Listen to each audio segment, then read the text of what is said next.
Bienvenidos a Urban.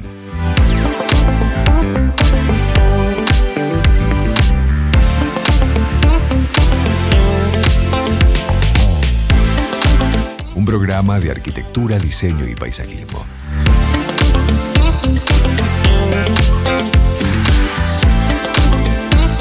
Una charla con arquitectos, diseñadores, paisajistas y empresarios de la construcción.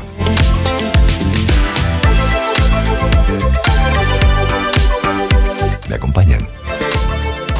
Hola, ¿cómo están? Nos encontramos aquí en el Rosedal, en el Parque General San Martín, junto a un amigo, el paisajista Claudio Dorato. Claudio, ¿cómo estás?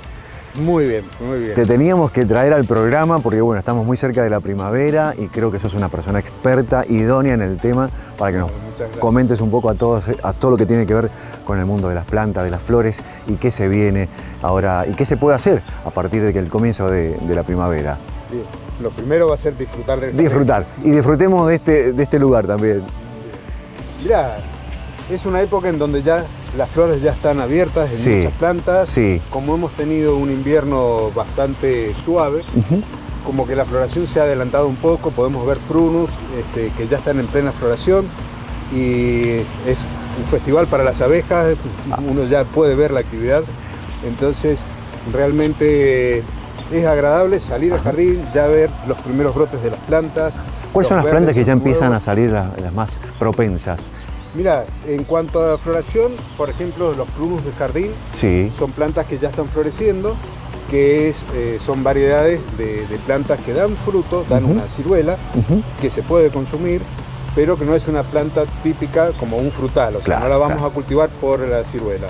Después tenemos otro tipo de plantas como las que tenemos acá, que son parientes del membrillo, un membrillero japonés, que es una planta que florece en esta época, finales de invierno y principios de primavera, y ya van a empezar, Claro, ya ya empezamos empieza. a ver hasta los brotes de los rosales que han sido podados en el invierno. Los rosales, estamos aquí en el Rosedal. Sí, sí. ¿Qué nos podés comentar y qué podemos aprender de ello? Bueno, acá el rosedal primero tiene su historia, que ya ha pasado los 100 años, a finales ¿Ya pasó los 100 años? Sí, el rosedal se inauguró el 31 de diciembre, pero de 1919. 1919. O sea que estamos casi en los 103 años del rosedal. ¿Y por qué tiene ese estilo tan europeo? Porque la persona que estaba en el gobierno en ese momento le encantaban los rosales, y los rosales de Inglaterra, de Francia y demás, entonces se trajo como si fuese un rosedal de Francia, ese estilo de jardín Mirá francés, vos. para acá, para Mendoza, para el rosedal. Ah, ideal. Tenemos en ¿Y este cuántos momento tipos acá de rosedales? más de 40 especies de rosas distintas. Seguramente algunas de ellas ya podemos verlas y que vos me vayas En este comentando. momento lo que podemos ir viendo es cómo han sido podadas, Ajá. como para que la gente que nos está escuchando sepa de algunos tips al momento de podarlas. Me encanta. Y alguna otra cosita que, por ejemplo, como el color de las hojas en los brotes nuevos, medianamente nos da un indicio de qué color es la floración. Ajá. ¿Y la época de poda en cuanto al rosedal exactamente? La época de poda es en el momento que hay un receso, que eso es en el invierno. Invierno. De acuerdo a cómo viene el invierno, uno estaría podando para nosotros, para Mendoza, a lo mejor a mediados de julio. Podemos llegar a estirarlo un poquito más si hace frío, o adelantar la poda si tenemos un invierno benévolo, digámoslo así. Perfecto. Porque el hecho de tener temperatura va a hacer que brote. Y si nosotros podamos, lo que hacemos es demorar la brotación en la planta. Ajá. Entonces, si tenemos una helada tardía, evitamos que nuestros brotes se quemen. Entonces, con la poda manejamos, por un lado, el momento de la brotación. Qué bien. Y después, el momento de la floración también.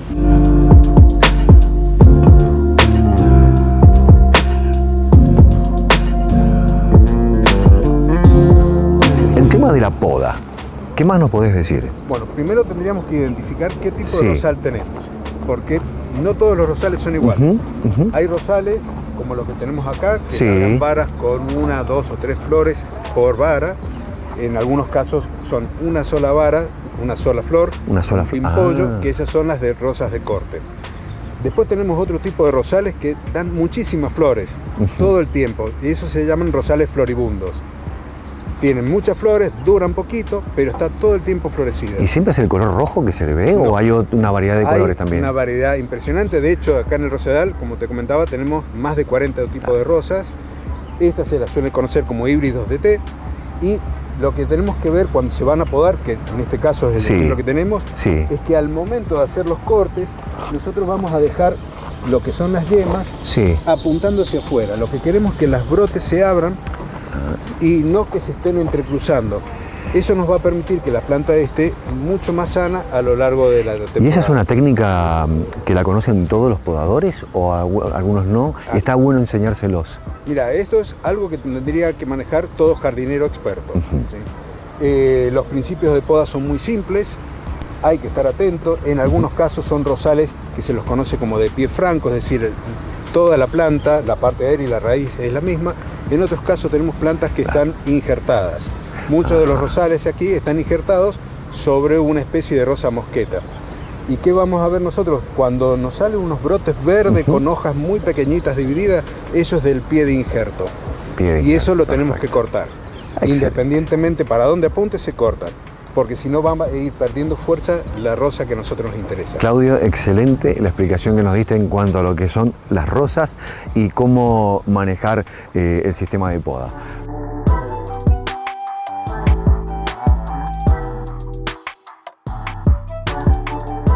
Seguimos recorriendo el Rosedal, está justo el personal de aquí del parque.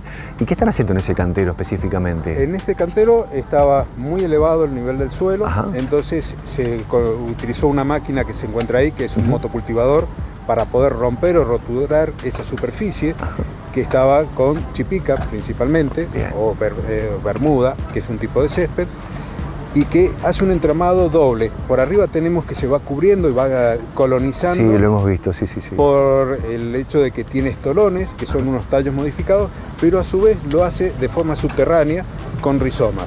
Entonces, lo que han hecho es romper esa primera capa para poderla retirar y bajar al nivel, porque va a volver la chipica ahora en la primavera-verano, va a volver a brotar porque tiene todo ese sistema de rizomas debajo. Que también es el problema que tienen a veces muchos jardines de casas, de hogares, ¿no? Exacto. O sea que esto también se puede implementar en lo que es un... Cuando hay desniveles se puede implementar, en algunos casos va a haber que retirar material como se está haciendo acá, en otros lo que hay que hacer es incorporar. Y si tenemos algún pozo, alguna parte desnivelada y tenemos bermuda, podemos llegar a colocar una capa de arena fina o de tierra preparada como para lograr el nivel, porque va a brotar después a través de eso.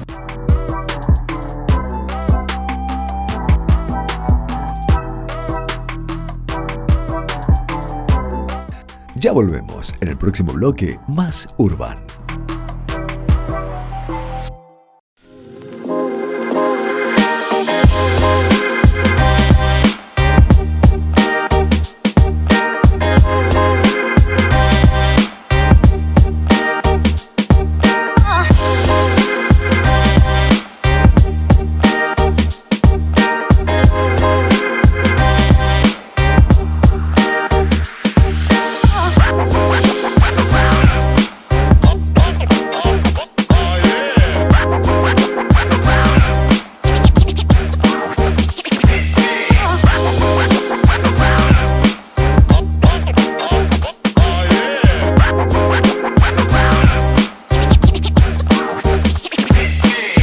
Bueno, Claudio, seguimos el recorrido. ¿Qué es el arte topiario?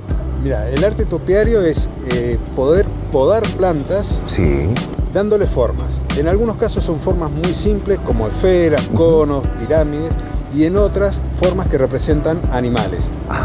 Pueden también elegirse podarlos con forma de tótem y demás. Lo que tiene que sí es la elección de la planta es fundamental para este tipo de arte. ¿Y qué tipo de plantas son? ¿Solamente ligustrinas? ¿Puede ser como...? ¿O es una de las plantas? Hay un montón de tipos de plantas, pero tienen que tener unas características comunes. Primero, que sean plantas arbustivas, leñosas. La segunda, que tenga hojas chicas. Y la tercera, que el follaje sea perenne. Es decir, que no pierda las hojas en el invierno.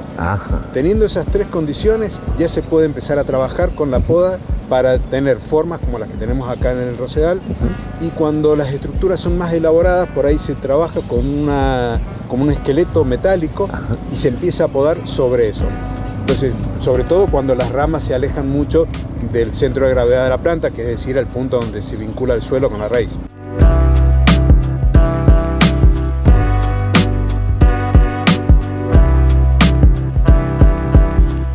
Este tipo de arte se ve mucho aquí en el parque, en el Rosedal precisamente. ¿También lo toma la gente en sus hogares? En algunos casos sí, sobre todo cuando estamos con jardines de un diseño muy moderno, entonces ahí se recurren a formas, pero como te decía, una esfera, un casco esférico, algún cono. Eso se puede llegar a utilizar en jardines más modernos, cuando la construcción, la arquitectura tiene líneas rectas, por ahí ese tipo de topiario queda muy bien. Arte topiario, increíble. Te saco del tema y te pregunto un poco de vos. Contame, ¿estás en algún proyecto, algo propio? Recientemente hemos iniciado con una socia un proyecto que yo considero más que interesante, que es hacer que todos los jardines puedan ser disfrutados por todas las personas. Perfecto. El proyecto se llama Jardines Inclusivos, por eso. Ahí quería llegar, jardines inclusivos. Jardines inclusivos, y hay algo que estamos sumando nosotros como un plus, es que dentro de la Argentina y específicamente en Mendoza hay muy pocas personas certificadas en el uso de los jardines y de la huerta con fines terapéuticos. En Mendoza somos dos, mi socia Soledad y yo estamos como terapeutas hortícolas certificados. Y la idea es no solamente poder hacer que un jardín sea accesible para todas las personas, claro, incluso si tiene la visión disminuida o si directamente es una persona ciega, ¿cómo puede una persona recorrer un espacio verde y reconocerlo? Y además disfrutarlo, porque si utilizamos plantas con flores, con aromas y todo eso, ayuda muchísimo. Muchísimo. Y el uso terapéutico de los jardines tiene una historia bastante larga y la idea es esa.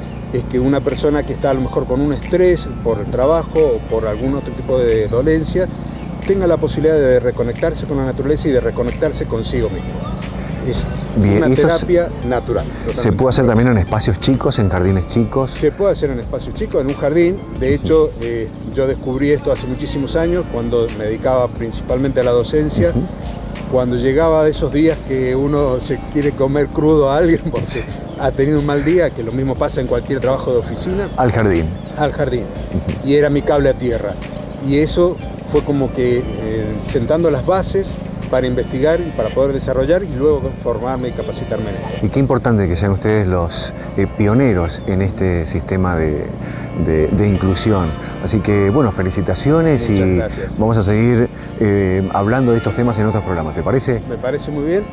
La idea es que la naturaleza sea accesible a todas las personas. Para todos, no te deje a nadie sin disfrutarla. Claudio, un gustazo. Será para el próximo encuentro. Nos veremos. Gracias. Gracias.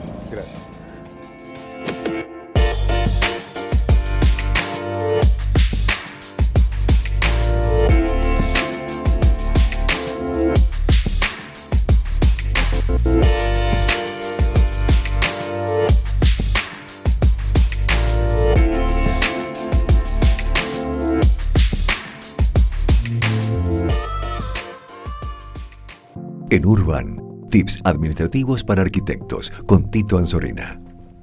Nos encontramos en Doha, junto al licenciado Tito Anzorena. Tito, ¿cómo estás? Gracias por recibirnos. Por favor. Bueno, hay muchos temas que te preguntaría, pero ponele. Las personas que nos están viendo, una persona quiere empezar a construir o remodelar su casa. ¿Por dónde empieza? ¿Cómo es la parte administrativa que debe llevar a cabo? ¿Cómo se puede ordenar esa persona para decir en qué momento empiezo a hacer lo que quiero hacer? Donde están en juego las emociones, el dinero, el valor agregado, en fin. Bien, bueno, qué buena tu pregunta, porque es algo que noto que es común a todas las personas, más que todo que tampoco tienen un entendimiento de cómo es el negocio de la arquitectura. Entonces, definirlo de esta forma. Lo más complejo para la arquitectura, hablando en términos de negocio, ¿no? Es transformar el sueño, la idea, las emociones, la protección, los hijos, los nietos. ¿Qué te imaginas cuando estás en tu casa a un proyecto? Entonces, lo primero que hay que entender para pasar a esta etapa es la paciencia sobre el profesional de la arquitectura. Perfecto. Pero muy bien explicado. Yo creo que la gente de esta manera también va a empezar a pensar, de decir, bueno, empiezo por el sueño, como lo decías vos, y después consigo a la persona, al profesional, que va a hacer realidad esta posibilidad de tener mi objetivo cumplido, que es armar o la casa, o un local, o algo que tenga que ver con la construcción. Exacto. Tito, gracias por recibirnos. Por favor. Será hasta el próximo Tips. Hasta luego. Esto fue DOA. Una picadita, un traguito, una musiquita, grandes momentos. Disfruta de un pequeño gran placer con Mini. Lo nuevo de IPC Pools, un innovador concepto de piscinas especial para patios chicos, terrazas e interior. IPC Pools.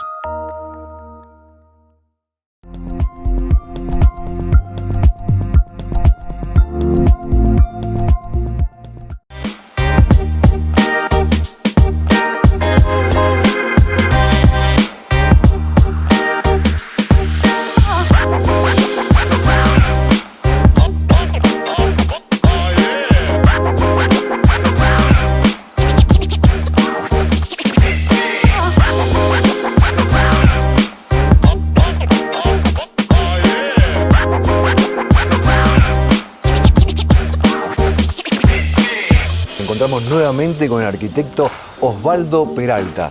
El negro Peralta, con todo cariño y todo respeto. Totalmente. ¿Cómo te va? ¿Cómo Muy estás? bien, Walter. Gracias, Excelente. nuevamente nos vas a recibir en otra de tus obras. Gracias a ustedes por estar y acompañarme en otra, para poder mostrar otra Muy obra. requerido por la audiencia, así que bienvenido nuevamente. Bueno, ¿Dónde estamos ubicados? ¿En qué barrio? estamos en el Liceo Country Club, el Liceo 1 también, conocido de esa manera, y estamos en la Casa de Santiago, Santiago. que es nuestro cliente y el gran amigo que nos ha permitido poder mostrar la obra que le pudimos hacer. ¿Qué nos podés comentar de esta casa, de esta obra? Muy particular, por cierto, tiene una entrada diferente a las que vemos habitualmente. Veo que no te gusta que las puertas sean visibles. Así Exactamente. que te escuchamos. La idea de esta casa creo que es una conjunción del propietario y nosotros como profesionales guiándolo en el proyecto que él quería hacer.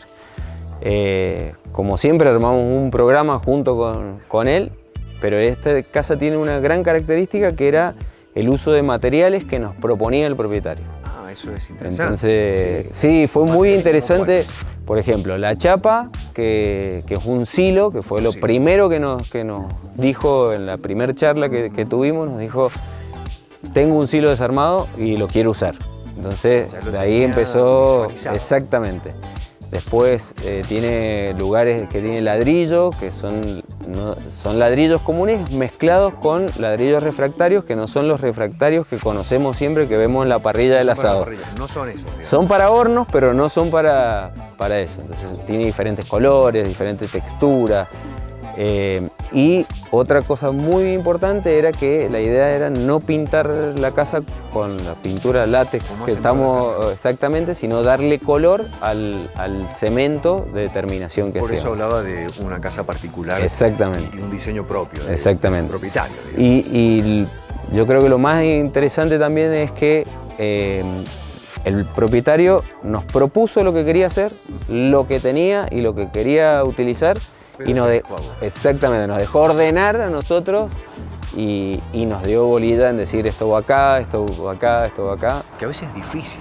Es difícil porque el propietario, y me incluyo, queremos que salga todo tal cual lo pensamos o lo diseñamos o lo soñamos. Exactamente, creo que por eso estuvo muy bueno la realización de la casa y desde el día 1 y en conjunción con el propietario, que él nos dejó actuar como profesionales y ir acomodándole y ordenándole todas las ideas que él tenía y nos fue aceptando ese orden.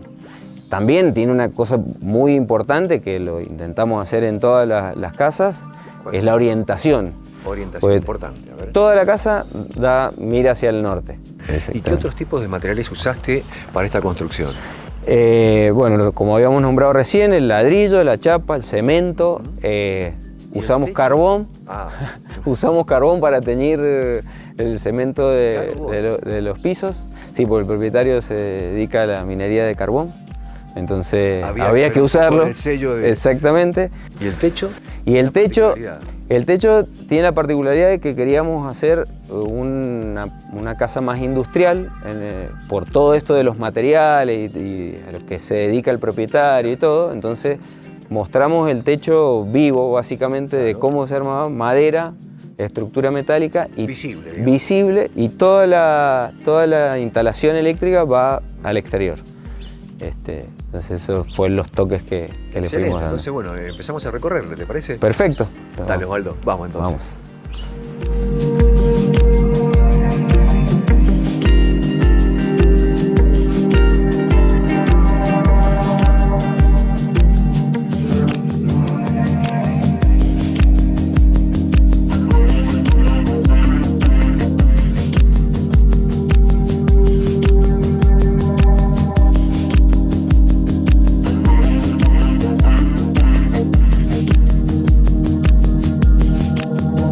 Bueno, Osvaldo, ya hicimos un lindo recorrido por la casa.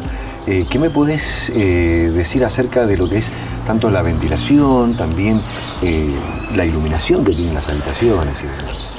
Eso también fue una de las ideas principales de orientar bien las habitaciones, tener muy buena iluminación natural entre la mayor cantidad del día posible.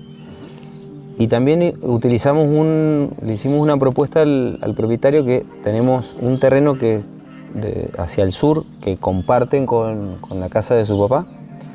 Entonces decidimos poner unas ventanas bajas para que entrara una iluminación del sur, que al no tener, el sur nos da la posibilidad de no tener iluminación directa, sino una iluminación pareja durante el transcurso del día. Uno pasa por ese pasillo. Por el pasillo. Sí. Y las bajamos para tener privacidad con respecto al terreno y todo el jardín que está del otro lado. Entonces uno puede pasar por el pasillo y lo único que se les ve son los pies. Veo la habitación del hijo, que bueno, es una escalera, está en la parte de arriba, pero con un detalle en las paredes. Exactamente, tiene un detalle de ladrillo, que ahí utilizamos el ladrillo como si fuera una obra de arte. ¿Por qué se ve deformado ese ladrillo? Porque es un ladrillo que se utiliza en la boca de los hornos, que tiene mucha temperatura. Exacto. Entonces el ladrillo se cristaliza y se deforma. Toma una dureza importantísima porque pierde toda la porosidad y se deforma. Entonces esa deformación nos permitía a nosotros hacer entrantes y salientes, y que pasara a ser una obra de arte. Permitió a vos hacer esa obra de arte. Exactamente. Y tiene todos los muros alrededor lisos para que resaltara ese muro. Bueno, Osvaldo, un placer que nos hayas recibido en otras de tus obras.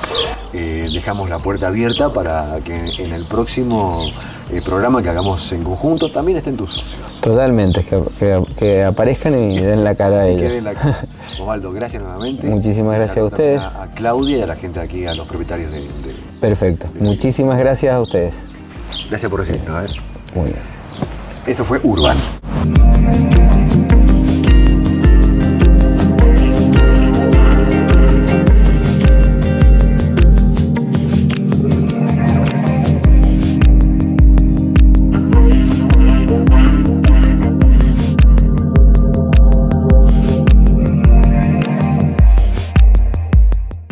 Esto fue Urban. Hasta el próximo sábado. Chao.